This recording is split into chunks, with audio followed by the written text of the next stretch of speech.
Halo semua, perkenalkan saya Gagas Takamata Saswa dengan NIM R02123108. Saya dari Prodi Fisioterapi Fakultas Keperawatan Universitas Hasanuddin. Nah, pada kali ini saya akan membahas tentang salah satu terapi yang biasa dilakukan atau digunakan oleh fisioterapi, yaitu krioterapi. Nah, video ini saya buat sebagai bentuk tanggung jawab saya untuk menyelesaikan tugas pada mata kuliah blok elektroterapi. Tanpa berlama-lama lagi, langsung saja ke penjelasannya. Krioterapi atau terapi es adalah penerapan dingin pada jaringan tubuh setelah cedera, yang mana praktik ini sudah ada sejak lama dalam dunia medis. Nah, jenis-jenis krioterapi adalah: pertama, whole body krioterapi, yang mana menggunakan krioterapi pada seluruh tubuh. Kemudian yang kedua itu partial body krioterapi, yang mana menggunakan krioterapi pada sebagian tubuh. Ketiga, ada cryosurgery. Nah, cryosurgery ini menggunakan suhu dingin untuk menghancurkan jaringan abnormal atau tumor. Dan yang keempat, yaitu krioterapi untuk kondisi kulit, digunakan untuk mengobati lesi pada kulit. Kemudian ada prinsip fisika yang diterapkan pada krioterapi, yang mana saat es itu menempel pada kulit, panas dialirkan dari kulit ke es untuk mencairkannya. Kemudian untuk mengubah wujudnya, es memerlukan energi besar yang dikenal sebagai panas laten fusi.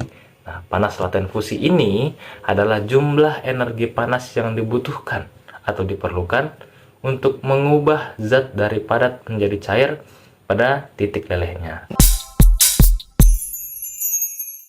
Pada krioterapi ini tentunya menerapkan atau memanfaatkan prinsip-prinsip biofisika elektro untuk mencapai efek terapeutiknya. Ada dua biofisika elektro yang diterapkan dalam krioterapi, yaitu penurunan suhu dan respon fisiologis dan juga efek pada sistem saraf dan otot. Yang pertama, pada penurunan suhu dan respon fisiologis, terjadi konduktivitas panas. Nah, konduktivitas panas ini mempengaruhi krioterapi memanfaatkan perbedaan suhu untuk mendinginkan jaringan yang lebih dalam dengan cepat, sehingga kulit memiliki konduktivitas panas yang lebih tinggi dibandingkan jaringan di bawahnya, yang mana menyebabkan pendinginan kulit yang menyebabkan penurunan suhu yang cepat pada jaringan yang lebih dalam. Kemudian ada vasokonstriksi. Nah, penurunan suhu yang cepat ini memicu adanya vasokonstriksi, yaitu penyempitan pembuluh darah. Vasokonstriksi ini mengurangi aliran darah ke area yang terkena dan dapat membantu mengurangi peradangan dan juga pembengkakan. Kemudian ada peningkatan metabolisme.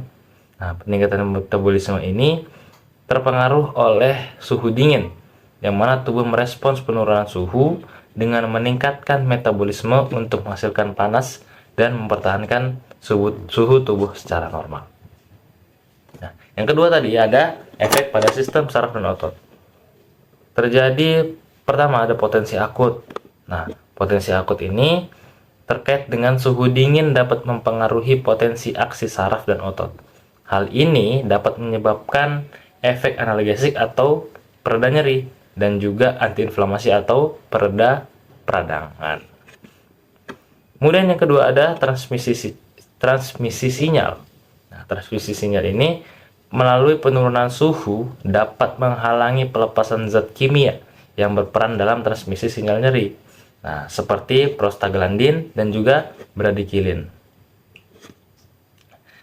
Kemudian ada aktivitas otot, di mana krioterapi dapat sangat mempengaruhi spasme otot dan juga kekuatan dengan mempengaruhi aktivitas otot.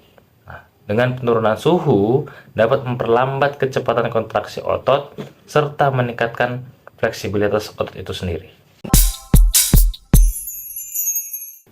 Selanjutnya ada terkait dengan neurofisiologi pada krioterapi. Yang pertama, kulit itu mengandung termoreseptor atau jenis reseptor sensorik yang berfungsi untuk mendeteksi perubahan suhu. Nah, reseptor dingin jumlahnya itu lebih banyak daripada reseptor hangat pada tubuh manusia. Nah, reseptor dingin ini merespon suhu rendah dengan melepaskan impuls secara terus-menerus, sehingga laju yang seiring meningkat dengan waktu selama terpaparnya suhu rendah. Kemudian, kecepatan konduksi serabut saraf pada motorik dan sensorik itu berkurang akibat adanya suhu rendah ini. Nah, sehingga serabut pertama yang terpengaruh oleh suhu rendah itu serabut A atau bermelin. Dan akhirnya pada suhu yang sangat rendah, serabut B dan C atau yang tidak bermelin akan terpengaruh oleh suhu rendah. Ada beberapa metode aplikasi yang sering digunakan dalam krioterapi. Yang pertama, ada ice massage. Nah, ice massage ini merupakan pijatan es kalau dalam bahasa Indonesia, yang mana es akan ditempatkan dalam kantong plastik dan dioleskan langsung ke jaringan tubuh. Nah, tekanan aplikasi harus minimal dan gerakan kantong harus ke sana kemari atau melingkar. Dan pijatan dapat dilakukan selama 10-20 menit. Nah, kedua yaitu dengan ice towel. Nah, ice towel ini kita harus mempersiapkan ember yang berisi air dingin, kemudian kita memasukkan handuk dan merendamnya. Selanjutnya, handuk akan diperas dan menyisakan es yang menempel pada handuk. Setelah itu, dioleskan ke bagian yang sedang dirawat selama setiap 30 detik hingga 2 menit. Nah, ketiga yaitu cold whirlpool. Nah, cold whirlpool ini yaitu merendam bagian tubuh di dalam air yang pada suhu 0 sampai 10 derajat Celcius, di mana es akan dihancurkan dan digunakan dalam air yang berada di dalam tempat ya, seperti ember maupun bed. Kemudian durasi perawatan adalah 10 menit, di mana pasien akan berendam dalam satu sesi 10 menit atau untuk serangkaian perendaman yang lebih pendek. Kemudian perawatan tidak boleh lebih dari 15 menit, dan ekstremitas tubuh dapat secara efektif dirawat dengan perendaman dalam air dingin dan diindikasikan ketika melatih bagian yang cedera selama aplikasi dingin ini diinginkan. Kemudian yang keempat itu ada cold pack, di mana cold pack ini merupakan kompres dingin yang mengandung bahan khusus yang menahan dingin seperti gel silikat yang berada di dalamnya. Kemudian cold pack ini tersedia dalam berbagai bentuk dan juga ukuran sehingga mudah untuk digunakan. Dan bagian tubuh yang berada pada bagian yang ingin dirawat itu disesuaikan dengan kompresnya. Dan kompres ini dapat disimpan di freezer khusus setidaknya selama 20 menit hingga 1 jam sebelum cold pack tersebut digunakan. Pada krioterapi tentunya akan menimbulkan efek fisiologis. Yang mana efek fisiologis dari krioterapi itu yang pertama ada vasokonstriksi. Nah, vasokonstriksi ini di mana pembuluh darah itu akan menyempit akibat dari suhu dingin dan juga akan mengurangi aliran darah ke area yang diobati.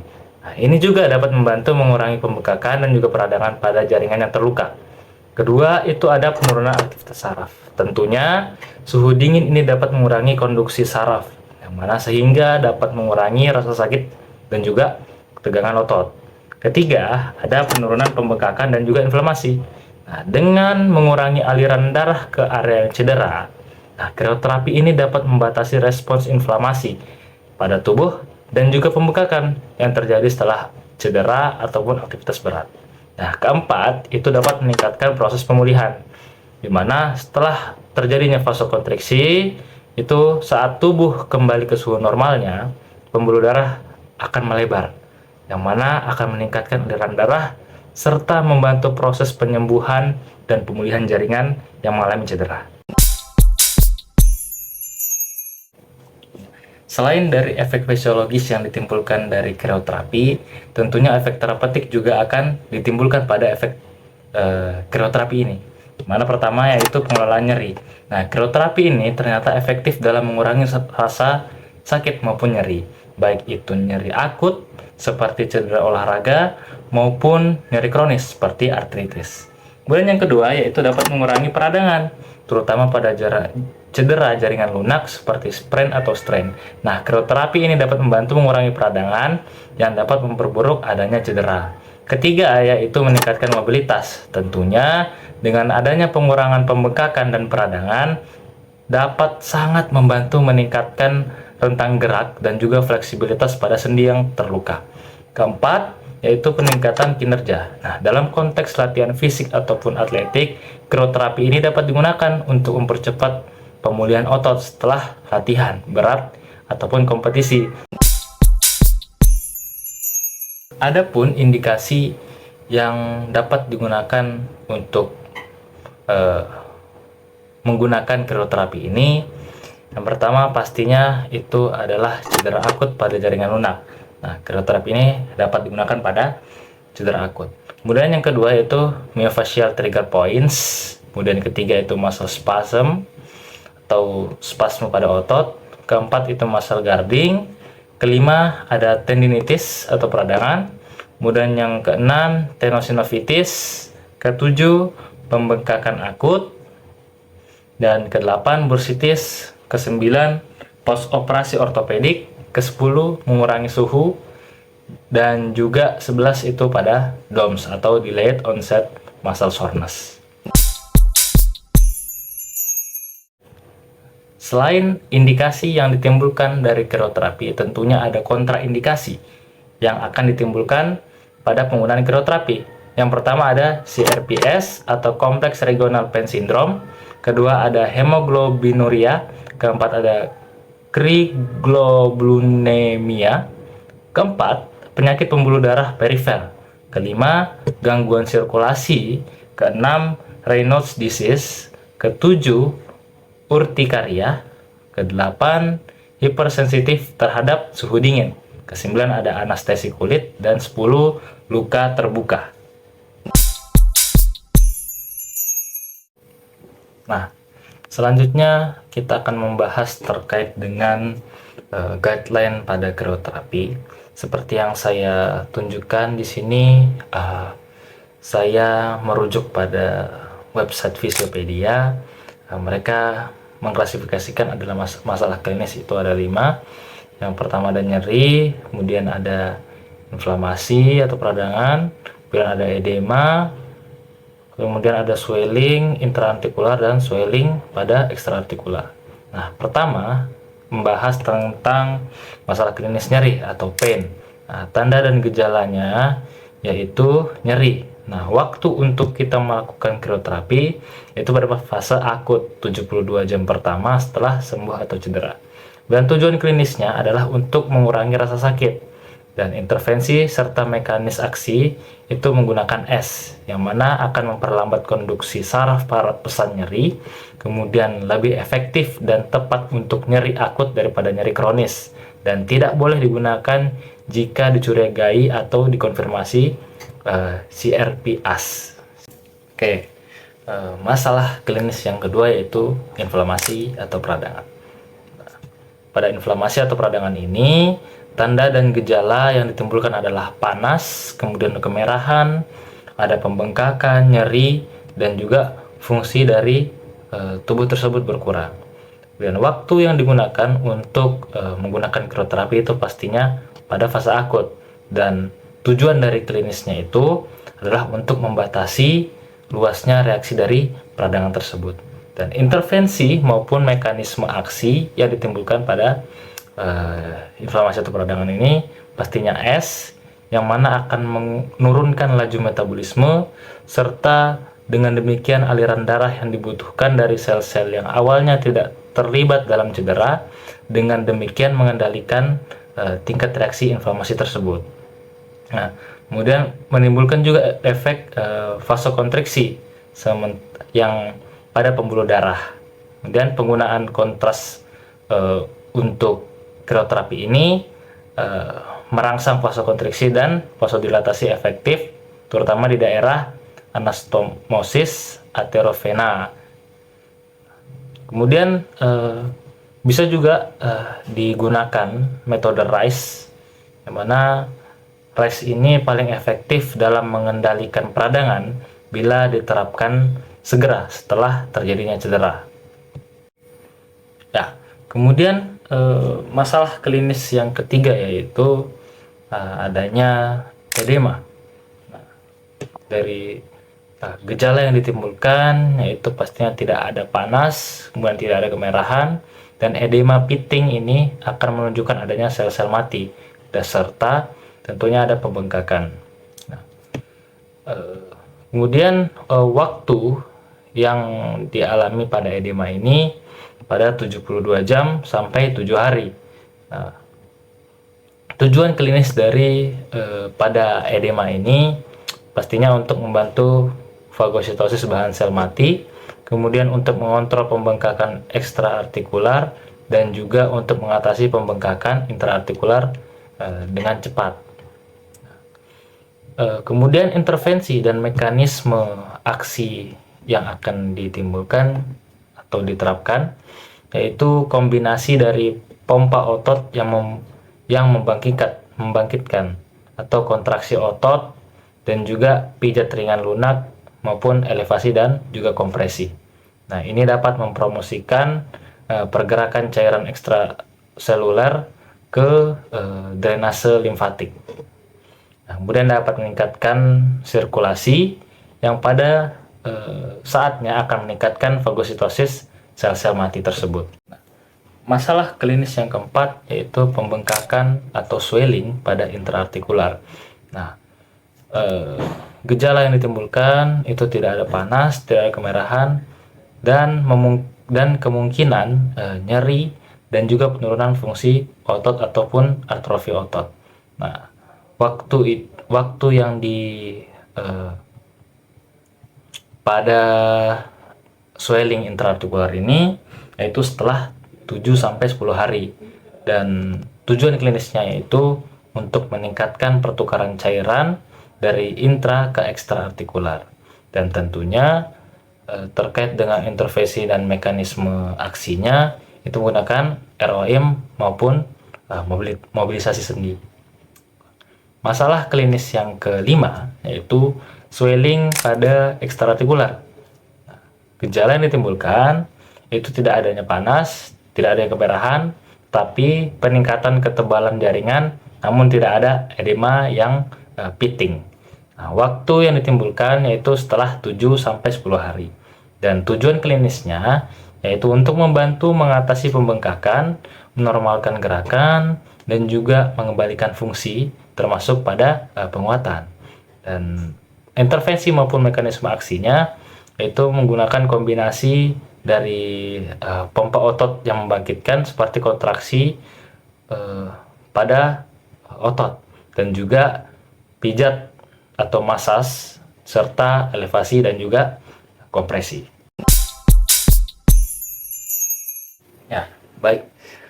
Artikel yang saya rujuk sebagai bahan pembelajaran kali ini berjudul Pengaruh Krioterapi, Ultrasound, dan Strengthening Exercise pada Post Rekonstruksi Anterior Cruciate Ligament fase 1 case report.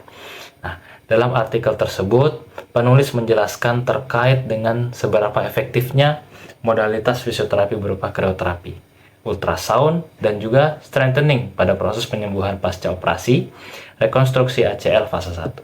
Nah, kasus yang ditangani oleh penulis yaitu berupa seseorang berusia 31 tahun yang mengalami cedera pada tahun 2019 dan yang diakibatkan karena kesalahan menumpu saat mendarat sehingga terdengar bunyi pada sendi lutut tersebut. 1 tahun kemudian atau pada tahun 2020 ia kembali merasakan sakitnya dan memutuskan untuk melakukan MRI. Nah, pasien tersebut mendapatkan hasil bahwa terjadi robekan pada anterior cruciate ligament atau ACL-nya, dan pasien ini memutuskan untuk melakukan rekonstruksi ACL. Setelah melakukan rekonstruksi ACL, pasien merasakan nyeri pada area insisi dan mengalami kesulitan dalam menggerakkan lututnya. Nah, penelitian ini menggunakan intervensi berupa krioterapi ataupun kompres es untuk mengurangi nyeri dan bengkak yang dilakukan sebelum memulai latihan. diberikan krioterapi atau kompres es pada area lutut pasca rekonstruksi ACL. Dan setelah itu akan dilanjutkan dengan intervensi ultrasound dan juga strengthening exercise. Penelitian yang dilakukan pada pasien dengan diagnosa medis pasca rekonstruksi ACL di Klinik Universitas Esa Unggul Jakarta didapatkan perbaikan yang signifikan, di mana pemberian program fisioterapi berupa krioterapi, ultrasound, dan juga strengthening exercise ini dapat mengalami penurunan setelah dilakukannya sebanyak 3 kali sesi terapi, dan juga adanya penurunan udem, peningkatan pada lingkup gerak sendi, serta meningkatnya kekuatan otot dan juga kekuatan otot pada sang pasien. Pada metode aplikasi yang saya gunakan dalam video kali ini adalah kompres es menggunakan ice bag pada Regioni. Nah, untuk lebih lengkapnya dalam penggunaan ice bag ini, mari kita saksikan dalam video berikut ini. Oke, baik. Untuk pertama-tama kita harus mempersiapkan ice bag utama. Kemudian kita mengisi ice bag tersebut menggunakan es di contohnya seperti ini. Kita isi ice bagnya dengan es batu hingga kira-kira cukup untuk kita gunakan.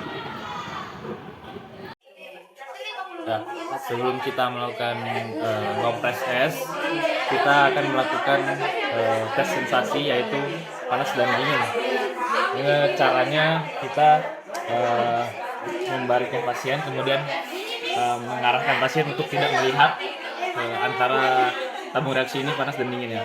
Kemudian kita mengetes, dan sebelumnya kita harus memberitahukan kepada pasien bahwa tabung yang ini adalah panas, kemudian yang ini dingin. Kemudian saya tanpa memberikan instruksi, nanti pasien yang menjawab apakah ini panas atau tidak. Ini tangan. Nah, kalau ini dingin. Ini sangat. Ya, baik. Ya, ini seperti itu tes sensasi hangat dan dingin ya. Oke, baik. Selanjutnya untuk penggunaan ice bag itu sendiri, pada jurnal yang saya rujuk, saya merujuk pada kasus rekonstruksi ACL yang masih akut, terutama pada pasien yang akut. Tentunya kita harus memberikan efek analgesik atau efek efek pereda nyeri pada pasien secara efektif. Nah, sehingga perlu kita berikan krioterapi atau kompres es itu selama 15 sampai 20 menit. Nah, pada pasien itu mengalami nyeri pada area incisi atau bagian jahitan pada rekonstruksi ACL-nya. Nah, maka dari itu hal yang perlu kita lakukan sebelum melakukan intervensi berikutnya, yaitu ultrasound dan juga strengthening, kita harus memberikan kompres es, terutama pada incisinya. Misalnya ada incisi di sini, kemudian kita memberikan kompres selama 15 sampai 20 menit seperti itu.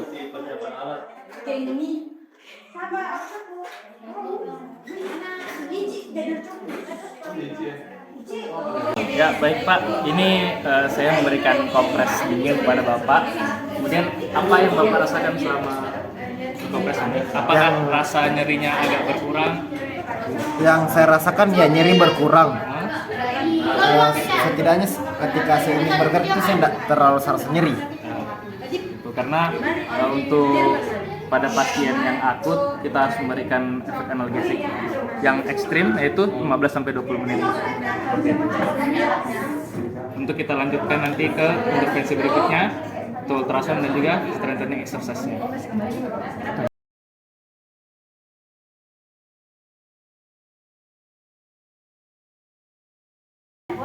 Terasa dingin Pak? Ya, saya merasa dingin.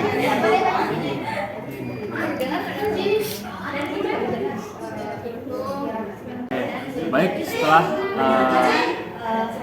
Untuk menggunakan ice pack ini kita perlu menggunakan interval, di mana setelah nanti kita 5 menit dikompres, kita lepas, kemudian kita istirahatkan lagi 5 menit sampai 15 menit itu terkompres.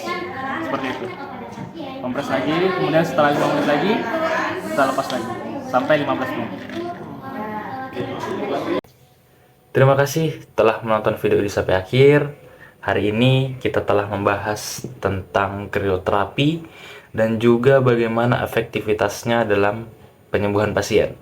Nah, jika ingin mendapatkan informasi lebih lanjutnya, bisa membuka referensi yang saya berikan berikut. Di balik setiap cedera ada kesempatan untuk tumbuh lebih kuat. Fisioterapi mengajarkan kita bahwa setiap tantangan yang dihadapi adalah peluang untuk belajar dan berkembang. Dengan bantuan fisioterapis, kita tidak hanya memulihkan fungsi tubuh, tetapi juga membangun ketahanan dan kepercayaan diri. Sampai jumpa.